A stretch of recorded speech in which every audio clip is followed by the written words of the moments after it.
Have you been reading about the fashion industry over the past 3 years? Watched some videos, maybe heard a podcast and thought, shit, maybe my relationship with clothes needs a little bit of a revamp. Well, I am on that journey with you. Last year, I did a challenge that I was calling my year of make do, where I promised not to buy any clothes, not even knickers, and if I needed something, I had to make it myself. This year, I'm doing a slightly different challenge where I am incorporating a few tokens of like new stuff I can buy, but I'm trying to limit it and record the journey of doing so, as well as pushing myself to try new things when it comes to teaching myself to sew, and generally trying to take a little bit of a closer look at how I have been conditioned to look at clothes versus what I think our relationship with clothes should be like in the future. So if that sounds interesting to you, hit the subscribe button, stick around. This is another make do check-in, my third, I believe, of the year. So I'm gonna go through things that I've made,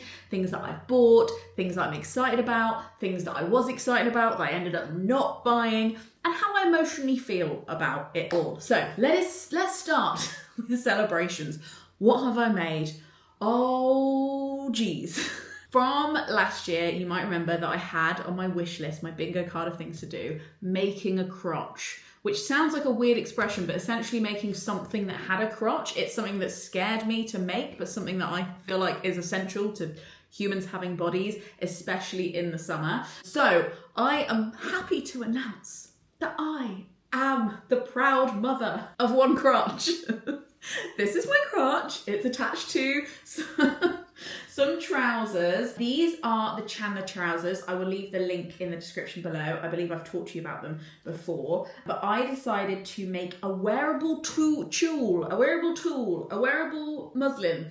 I think that's how you say it in the industry. Essentially a trial test, pattern test, that if it works, can be worn. So like, you don't pay too much attention to all the details. You don't pick a fabric that like is your most expensive favorite fabric, but you just try it out exactly the way the pattern makers intended it. And then maybe for the final version, you do some tweaks, you shorten it, you tighten it, you loosen it, that kind of thing. So this is my first ever pair of trousers. Insert footage of me in the future when I've ironed them and I'm wearing them so you can see. These I am really happy with. In hindsight, it was a little bold of me to pick a trouser pattern as my first trouser pattern ever that not only had inset pockets like this, right, ones that go on the diagonal rather than inseam ones where they just appear at the side for non-sewers.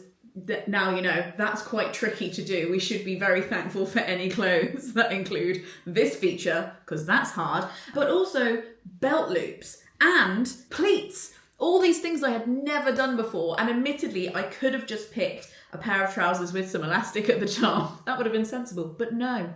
Apparently, these trousers actually came together pretty fast. I would say I did them in about 7 hours.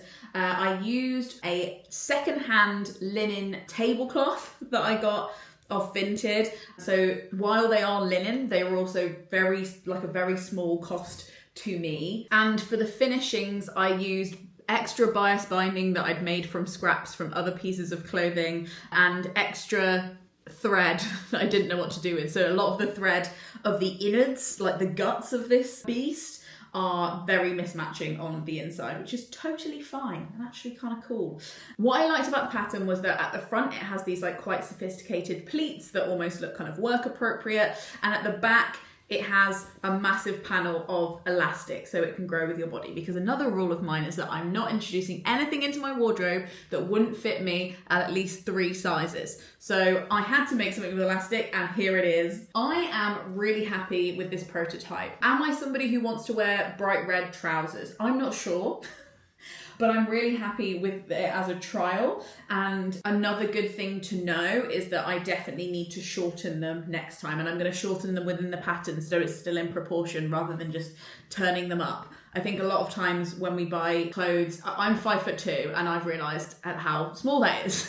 the older that I've got, I'm like, oh, not everybody has to roll their trousers up 5 times to be able to walk around. And I've realised with shops that you buy on the high street, they pick like the average sized woman and they sell clothes for that. And I'm not the average size woman, so I was just like, I'll just turn them up, that's the same. It's not the frickin' same. Having stuff that's actually cut for you, now I've owned some petite cut clothes, I'm just like, wow, what a revelation. So I'm excited to be able to customize the pattern like that. And I'm hoping that next time I talk to you, I will have made a final pair of trousers that I can wear all summer long. I also made yet another version of the Daphne dress, which is a Regency dress. The first time I sewed it for a Jane Austen ball, and I recorded the process on the channel, so you can watch that video up here if you want. And last time I talked to you, I had made a different version in linen. This time I had a few events coming up. In fact, I have a third one coming up. I had the British Book Awards, to which I wore the dress. See the footage, incredible. I also had a friend's wedding. Again, see footage, wore the dress, and I plan, I think, to wear it to the women's prize party as well. So that's at least 3 wears. This is a velvet, but like quite a light, like thin velvet. I bought from an independent designer called Mary Benson, who makes her own clothes, but she also sells some of the fabric. I lined the bodice with one of my old like leopard print shirts that had become really faded and stretched. So that felt really nice. It has this big elastic panel at the back, and I also added absolutely freaking huge pockets. Wait till you see the size of these. Oh, actually, they didn't look that big on. Just trust me, they're really long. Like I basically extended the bottom of a normal pocket pattern so that they were extra long. I still had some problems. I still made some mistakes, but this being my 5th time I've made this dress, the mistakes are only in the places where I'm trying to modify the pattern for the first time and change something about it. All the steps that I've already done, it's becoming very satisfying to sew this dress because I'm just feeling really confident about it. And I think I pictured this year as like me making loads of new patterns and trying loads of new things. And actually I'm realizing that just like any other skill, kind of repetition makes you better at things. And I'm actually quite enjoying, I don't think this is going to be my last Daphne dress. I'm really enjoying making this pattern and customizing it myself. And I think it's such an interesting pattern because it looks so different. As soon as you use a different fabric or a different pattern or a different color, I just feel like it feels like a different dress. So that is the other thing I made. Another big sewing project for me has been making bunting for my friend's wedding. I am making 120 feet in general, and I'm getting there. I think I'm really on the final stages of finalizing that. So that's been a big part of my sewing life recently. I am not sure whether I want to show you the bunting until she had a wedding. It feels a bit like, oh, revealing the bunting before her wedding. But once it is done, I will show you that bunting on this channel. So just wait for that, I promise. Things that I've bought, all things that have come into my possession. 2 gifts. I was visiting my very good friend Sarah, who is also historically a big Amanda Palmer fan. And one of my favorite t-shirts in my wardrobe, in fact my only black t-shirt, is it my only t-shirt? It's one of my only t-shirts, it's definitely my only black t-shirt, is an Amanda Palmer t-shirt. And I'm literally not going to go into everything that has happened recently. If you're not on that corner of the internet, I wouldn't even advise delving into it. It's incredibly depressing. But my fandom of her has definitely come into question recently, and I think it will hang in the balance for a few more years probably before we really know what's happened. But I was talking to Sarah and I was saying how sad I was because I love this t-shirt so much, and I felt very conflicted because I was trying not to buy that much, but I was also like, my one staple t-shirt I don't feel like I can wear.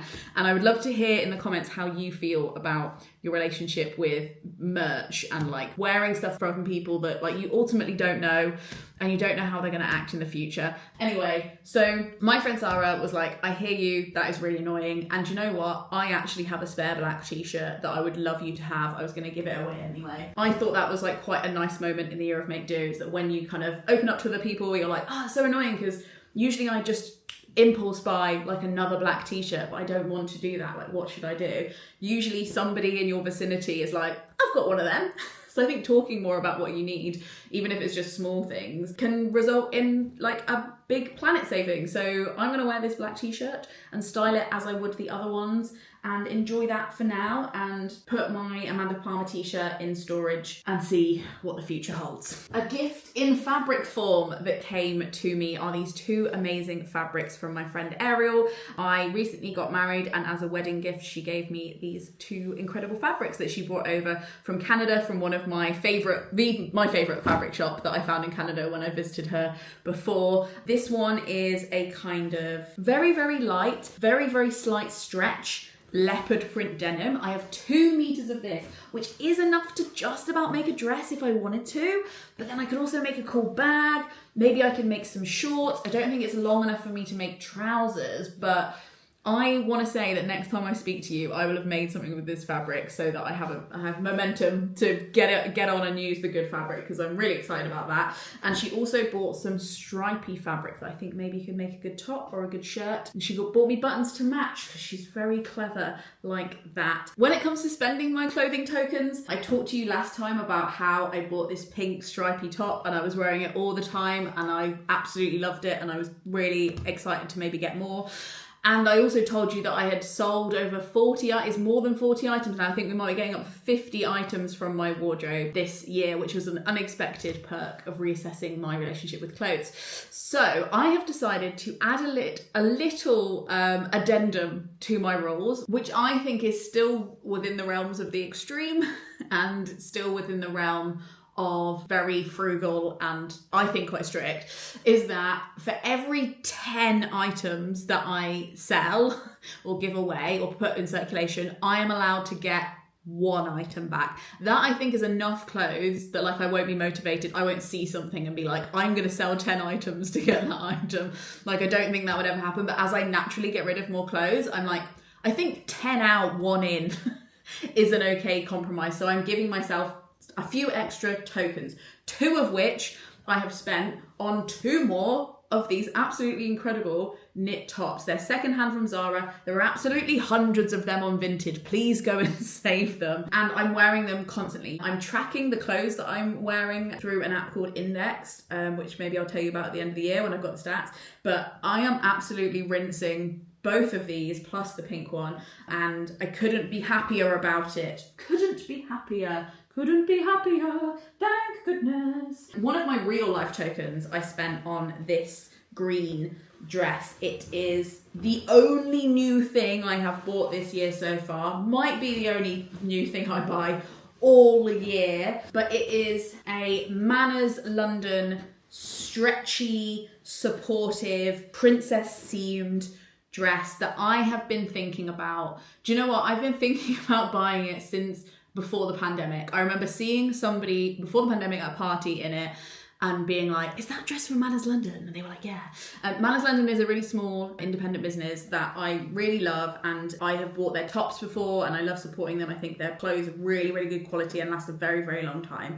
So I decided after much deliberation that this would be essentially my tracksuit of the summer. I don't really like wearing jogging bottoms. I'm not really a fan of wearing jeans that often. I've realised that I'm really comfortable in skirts and I really hate wearing bras. And this allows me to have all of that and more. It's also got pockets. It's essentially the kind of t-shirt that I throw on, and it's one of my most worn items this year already. I've been wearing it so much and I am really happy with this purchase. I think I made a very good choice and I can see this going. It basically goes with like half the things in my wardrobe and I can see myself wearing it for yonks, years, millennia to come. And then finally, the thrift gods shone on me because I was really like hung up on this Bowden outfit.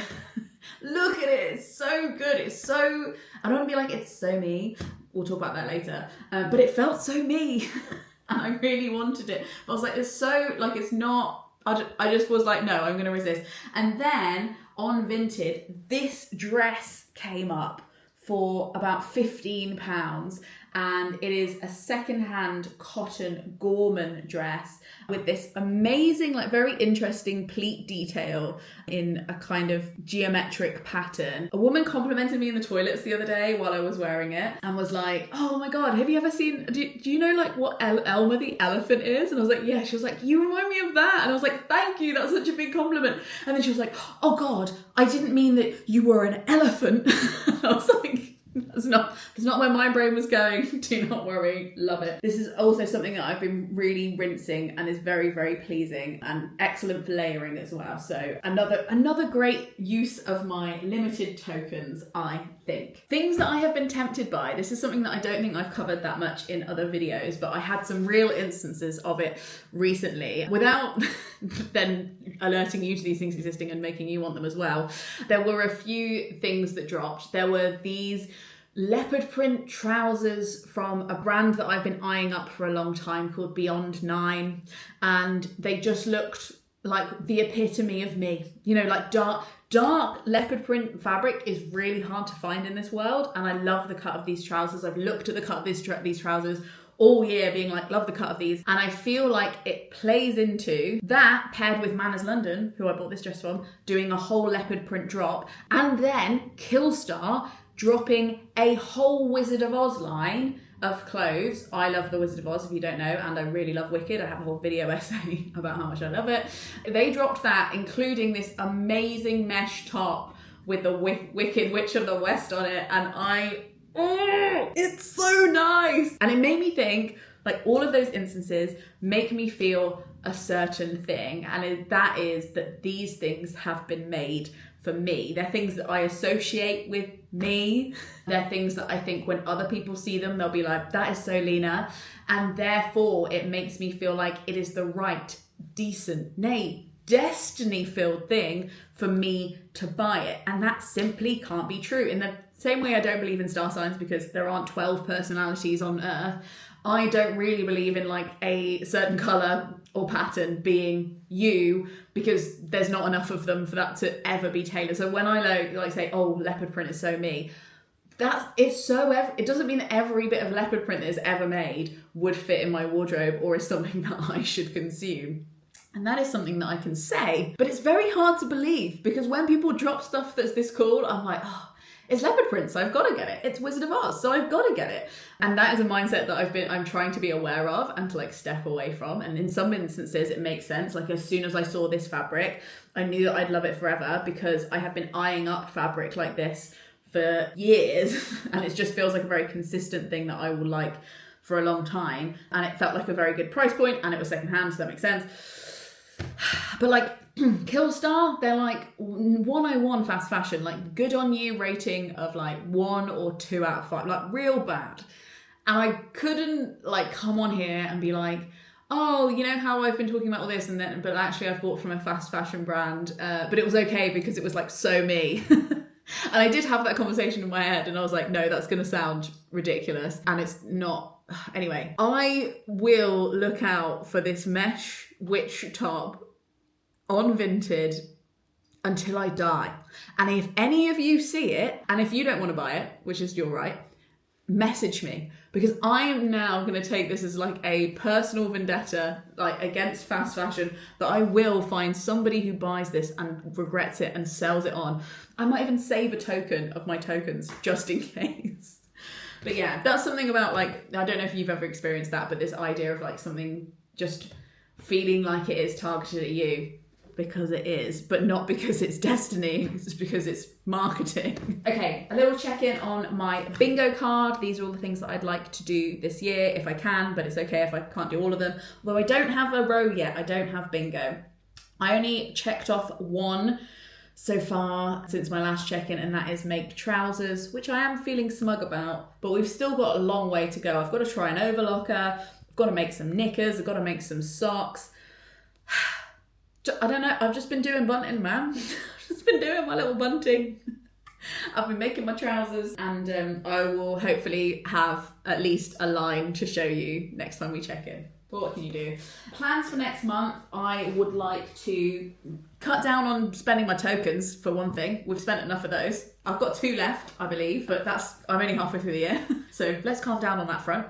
Make some more time for sewing, and I would like to make something with this, even if it's just a big bag, but you can hold me accountable. Thank you so much for watching. If you want to watch my other Year of Make Do updates, I'll leave the links to them in the show notes, in the notes below. below. And thank you so much to the Gumption Club who make these videos possible and make it so that I can talk to you about anti-capitalism, or at least navigating capitalism, without having to include a sponsor encouraging you to buy clothes halfway through the video, because that would be annoying, wouldn't it? So thank you so much to them. And if you want to join my Patreon, you'd be very welcome. It's a lovely community. Everybody is gorgeous inside and out. And we have a thread on Discord where we talk about learning to sew and learning to avoid buying too many clothes. There's so many beautiful clothes in this world though. Right. Thank you so much for watching. Frogsnog out.